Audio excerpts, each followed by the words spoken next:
अब हमें देखते हैं कि प्रोनाउन कितने प्रकार की होती है। देखिए हमें क्या सिखाया गया था कि एक होता है नाउन, होता है, वेरी गुड, और इस नाउन को हटाइए और इसके प्लेस पर जो नया वर्ड लगाएंगे उसको कहेंगे प्रोनाउन। तो होना क्या चाहिए था कि हमने कोई एक नाउन हटाई और उसके बदले में कोई एक प्रोनाउन लगा दी, यही होना था। पर हमने नाउन तो हटाई और उसके जगह पर कई तरह की प्रोनाउन लगाई। जैसे अगर हम ही का केस देखें तो ही भी हमारे पास होता है, हिम भी कुछ होता है, हिज है ना। इस तरह से अलग अलग प्रोनाउंस हो गई। तो एक नाउन को हटाकर हम कितने तरह के प्रोनाउन लगा रहे हैं और आखिर इतनी तरह की प्रोनाउन आई कहां से? प्रोनाउन कितने प्रकार की होती है ये हमें अब देखना पड़ेगा। चलिए यहां से देख लेते हैं प्रोनाउन कितने प्रकार की होती है।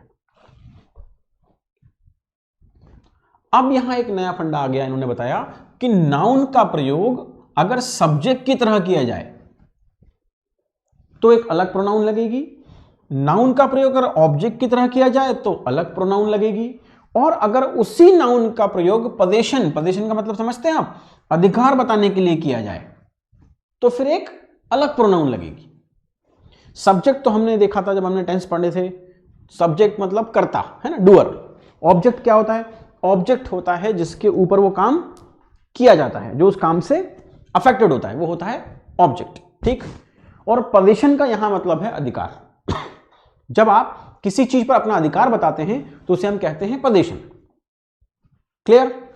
ये तीनों चीज आपने समझ ली। नाउन का प्रयोग अगर सब्जेक्ट की तरह होगा, मतलब जहां नाउन सब्जेक्ट होगी तो एक अलग प्रोनाउन लगेगी, अगर नाउन ऑब्जेक्ट होगी तो एक अलग प्रोनाउन लगेगी, और अगर नाउन वहां पर क्या बताएगी, अधिकार बताएगी, तो फिर एक अलग तरह की प्रोनाउन हमें लगानी पड़ेगी। इसी बात को हम थोड़ा और डिटेल में समझ लेते हैं। चलिए, हाँ, इसलिए फिर प्रोनाउन भी कई तरह के हो गए, क्योंकि जिस तरह की नाउन थी उसी तरह की प्रोनाउन हमें फिर वहां पर लगानी पड़ी, और प्रोनाउन कई तरह की हो गई। अब देखिए, अब हम पहले देख लेते हैं कि नाउन अगर सब्जेक्ट हो, कैसी नाउन हो, सब्जेक्टिव नाउन हो, तो उसके प्लेस पर किस तरह की प्रोनाउंस हम लगा सकते हैं। पहले तो ये देखते हैं कि सब्जेक्टिव नाउन का मतलब क्या है, कि नाउन सब्जेक्ट में किस तरह से है। एक एग्जांपल से हम इसको समझेंगे। यहां लिखा है राम हेल्प्स मोहन, ये समझ में आया आपको? राम हेल्प्स मोहन, हिंदी क्या हुआ? राम मोहन की मदद करता है ना। तो हमने यहां समझा राम यहां क्या है, वेरी गुड, बहुत बढ़िया, राम सब्जेक्ट है, हेल्प यहां पर वर्ब है, और मोहन ऑब्जेक्ट है। क्लियर? गुड। अब हमें अगर इस राम को यहां से हटाना है और इस जगह पर कोई प्रोनाउन लगानी है, तो कौन सी प्रोनाउन लगेगी? सब्जेक्टिव वाली प्रोनाउन लगेगी, ठीक है। देखिए, अगर हम यहां से राम को हटाकर कोई प्रोनाउन लगाते हैं तो वो क्या होगा, है ना, कौन सी प्रोनाउन लगेगी? देखिए, यहां राम सब्जेक्ट है, ये एक सब्जेक्टिव नाउन है, इसे राम नाउन है, क्यों? क्योंकि किसी का नाम है ना। तो राम को जब यहां से हटाया गया तो हमने यहां लगाया ही, क्योंकि ही एक सब्जेक्टिव प्रोनाउन है, ठीक है। अब एक और एग्जांपल देखते हैं। देखिए, क्योंकि यहां ही सब्जेक्टिव प्रोनाउन है, हमारा एग्जैक्ट एग्जांपल है कि ऑब्जेक्टिव नाउन अगर वाला मामला हो। कौन सा मामला हो? ऑब्जेक्टिव नाउन हो, मतलब नाउन किस जगह पर लिखी गई हो? ऑब्जेक्ट के स्थान पर लिखी गई हो।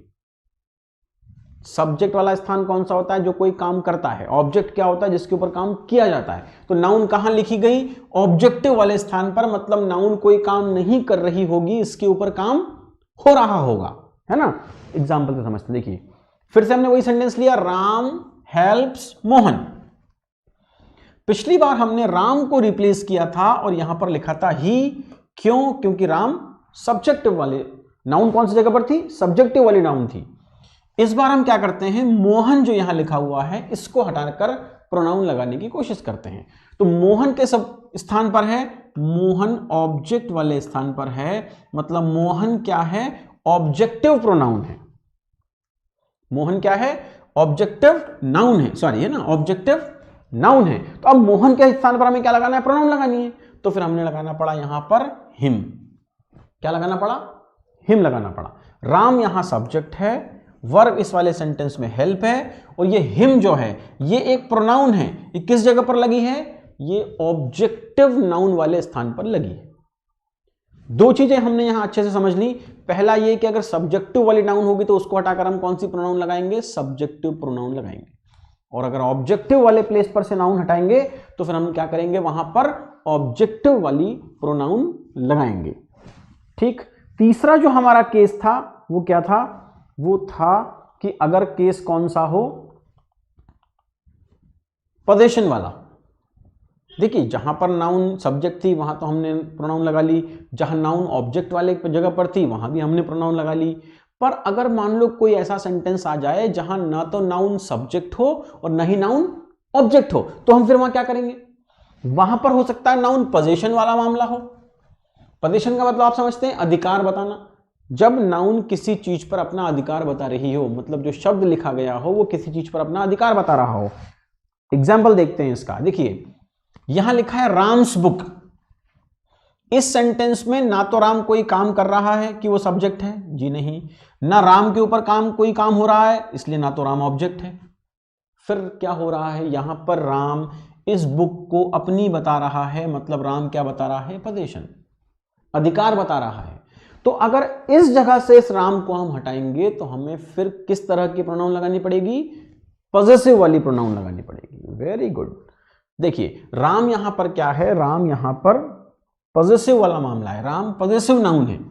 तो जब हम यहां से राम हटाएंगे तो हमें लगाना पड़ेगा हिज। समझ रहे हैं क्या आप? थोड़ा देखिए, ये आप बहुत गलती करते हैं बोलते टाइम, स्पोकन इंग्लिश में ये बहुत गलती होती है कि कब हिज बोलना है कब हिम बोलना है। तो अगर नाउन सब्जेक्ट वाले प्लेस से हटेगी तो प्रोनाउन लगेगी ही, अगर नाउन ऑब्जेक्टिव वाले प्लेस से हटेगी तो प्रपोजिशन लगेगी हिम, है ना। और अगर पोजीशन वाला केस होगा और वहां से हम नाउन हटाएंगे तो प्रोनाउन लगेगी हिज। ही सब्जेक्टिव प्रोनाउन है, हिम ऑब्जेक्टिव प्रोनाउन है और हिज पॉजेसिव प्रोनाउन है, जहां पोजीशन बताया गया। ये थोड़ा फंडा आपको समझ में है, इसलिए आपको अलग अलग तरह की प्रोनाउंस लिखी दिखती हैं, है ना। चलिए अब हम थोड़ा डिटेल में समझ लेते हैं कि सब्जेक्टिव वाली प्रोनाउन कौन सी है और ऑब्जेक्टिव वाली प्रोनाउन कौन सी है, उसको कैसे यूज करते हैं। देखिए सब्जेक्टिव केस अगर हो तो क्या होता है, प्रोनाउन में हम आई लिखते हैं अपनी जगह, हम सबकी जगह वी होगा, आपके लिए यू लिखा जाएगा। जब आप कोई काम करेंगे तो वे लोग कोई काम करेंगे तो उनके लिए दे लिखेंगे। एक लड़का ही होता है, एक लड़की शी है और नॉन लिविंग थिंग इट। ये हम सबको बचपन से आता है, हम सब ने पढ़ा हुआ है। ये कौन सा केस है, ये सब्जेक्टिव केस है। सब्जेक्टिव केस मतलब यहां पर प्रोनाउन कब लगेगी, कौन सी लगेगी, जो सब्जेक्ट वाला मामला होगा, जब कोई काम कर रही होगी।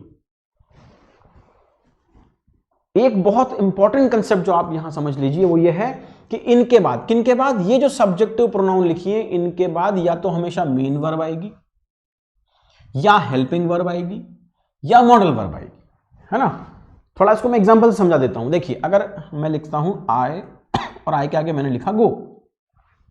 आई एक सब्जेक्टिव प्रोनाउन है, इस आई के जगह मुझे अपना नाम लिखना चाहिए था जो कि नाउन है, तो मैंने अपना नाम नहीं लिखा, उस नाउन के जगह पर क्या लिखा, आई लिखा, ठीक है। और इस आई के बाद मैंने क्या यूज किया, गो। ये क्या है, मेन वर्ब है। इसी तरह से एक सेंटेंस में लिख सकता हूं आई एम गोइंग।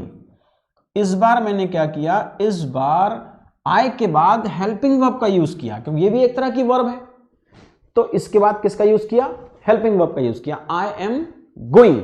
एक और सेंटेंस देख लेते हैं। अगर मैं कहूं आई कैन गो, इस बार मैंने क्या किया, इस बार आई के जगह पर आई के बाद कैन का यूज किया। आई एक प्रोनाउन है जो मेरे अपने नाम की जगह यूज हुई, मतलब ये प्रोनाउन है। कौन सी प्रोनाउन है, सब्जेक्टिव प्रोनाउन है। कौन सा काम करती है, जब भी कोई काम करती है तो उसको हम कहेंगे सब्जेक्ट, इसलिए सब्जेक्टिव है। तो आई के बाद हम गो यूज कर सकते हैं, आई के बाद हम हेल्पिंग वर्ब यूज कर सकते हैं, आई के बाद हम मॉडल यूज कर सकते हैं। वी के बाद भी हम ऐसा ही कर सकते हैं। वी का एग्जांपल देख लीजिए, वी गो, यहां हो जाएगा वी आर गोइंग।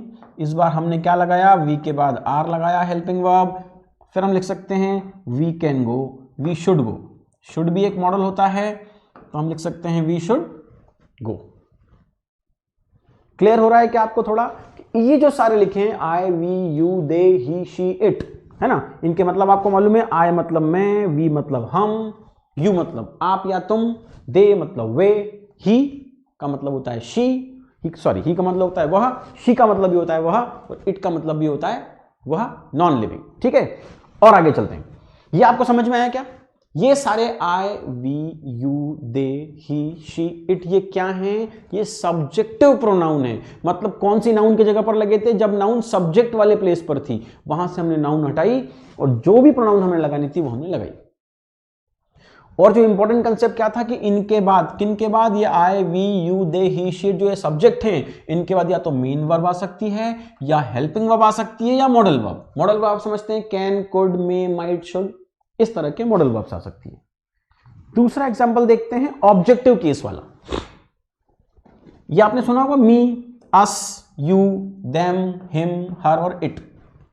इनका यूज कब करते हैं? इनका यूज हम कब करते हैं? जब कौन सी नाउन हटी हो? ऑब्जेक्ट वाले प्लेस से नाउन हटी हो। देखिए, जब मैं कोई काम कर रहा होता हूं तो मैं अपना नाम हटाकर आए कहता हूं, मतलब सब्जेक्टिव वाला केस है। लेकिन मेरे ऊपर अगर कोई काम हो रहा हो तो मैं अपना नाम हटाकर क्या करूंगा? वहां मी लगाऊंगा, आय नहीं लगेगा, तब लगेगा मी। ठीक है, तो अब देखते हैं ये कौन सा केस है? ऑब्जेक्टिव केस है। क्यों? क्योंकि ऑब्जेक्ट वाले प्लेस पर लिखी हुई है। इसका जो इंपॉर्टेंट कंसेप्ट वो ये है कि इनके पहले ये जो मी लिखा है, या अस लिखा है, या यू लिखा है, इनके पहले या तो मेन वर्ब लगी होगी, या हेल्पिंग वर्ब लगी होगी, या मॉडल वर्ब लगी होगी। सब्जेक्टिव वाले जो केस थे, इनके बाद मेन वर्ब थी, या हेल्पिंग वर्ब थी, या मॉडल वर्ब थी। और ऑब्जेक्टिव वाला जो केस है, मतलब मी, यू, अस, देम, हिम, हर और इट, इनके पहले हमेशा आपको वर्ब लिखी मिलेगी। वो क्या हो सकती है? वो मेन वर्ब हो सकती है, हेल्पिंग हो सकती है, या मॉडल वर्ब हो सकती है। एग्जाम्पल में आपको आगे दिखाता हूं। देखिए, आई गो, यहां आई सब्जेक्टिव वाले प्लेस पर है। क्या नाम है आपका? चलिए मान लेते हैं आपका नाम मुकेश है। तो यहां मुकेश क्या कहता है? वो कहता है, अपने नाम हटा देता है क्योंकि यह मुकेश नाउन है, वो अपने आप को क्या कहता है? आय कहता है। तो मुकेश के स्थान पर लगा आय और फिर उसके बाद हमने लगाई मेन वर्ब गो, सो आई गो। ऐसे ही हम सब बोल सकते हैं वी कम, ऐसे ही हम कह सकते हैं दे हेल्प, है ना, वे लोग किसी की मदद करते हैं, वे किसी की मदद कर रहे हैं। हमने सबका नाम न लिखते हुए उनके लिए प्रोनाउन यूज किया दे, सो दे हेल्प।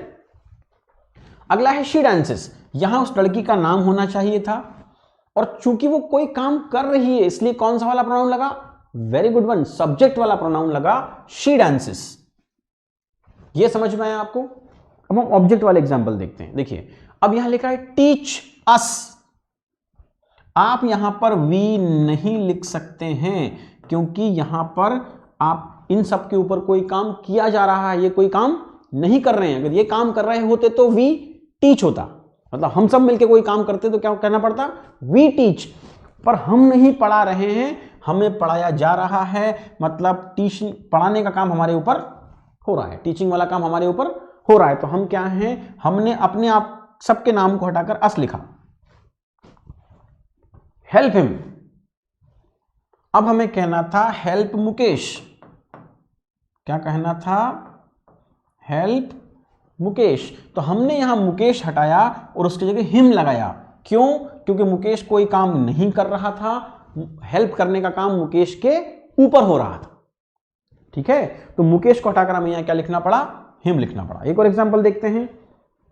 कई बार क्या होता है, देखिए, कई बार प्रपोजिशन आ जाती है इस ऑब्जेक्टिव केस के पहले, हालांकि वर्ब उसके पहले लिखी है। तो प्ले विद देम, उनके साथ जाकर खेलिए, प्ले विथ देम। ये एक और सेंटेंस देखते हैं, talk to her. Talk to her, ये ऑब्जेक्टिव प्रोनाउन है, इसके पहले वर्ब लगी है, पर कई बार बीच में प्रपोजिशन का यूज किया जाता है। ये सारे के सारे एग्जाम्पल जो थे ये सब्जेक्टिव केस वाले थे, जहां प्रोनाउन कैसी थी? सब्जेक्टिव थी। I, we, you, they, he, she और इट, इनके बाद हमेशा या तो मेन वर्ब होगी, या हेल्पिंग वर्ब होगी, या मॉडल वर्ब होगी। ये क्लियर हुआ?